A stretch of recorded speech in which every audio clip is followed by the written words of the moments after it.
Morag was given a blood transfusion in 1985. She contracted hepatitis C and unwittingly infected her partner. I've had quite a few illnesses over the past 20 to 21 years, just not felt myself.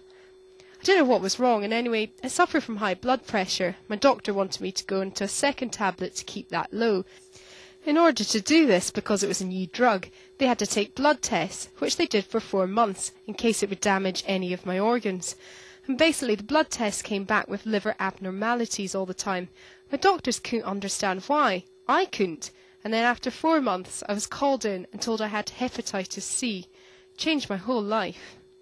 In 1991, a test was developed to detect hepatitis C. In fact, these are the machines that test donations to this day. About 600 donations will pass through this every day. But the question is, once this test came into place, what was done to detect donations that may have been infected in the past? The Blood Transfusion Service had taken 2 million donations in the previous 10 years, any number of which may have carried the virus.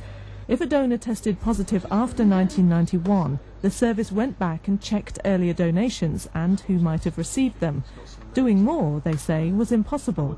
Machines just to do the hepatitis testing on the new donations are running pretty well all day, so you would really have to work out how on earth you could do that. So it's really would have been quite a big, impossible challenge, I think. But the solicitor representing more than 100 infected patients says that wasn't good enough.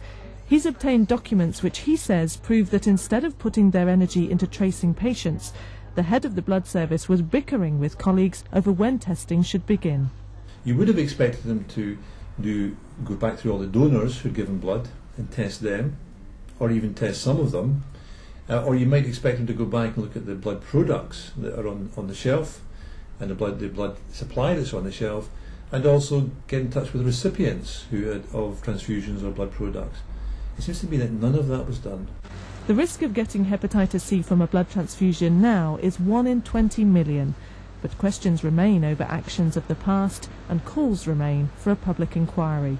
Eleanor Bradford, reporting Scotland.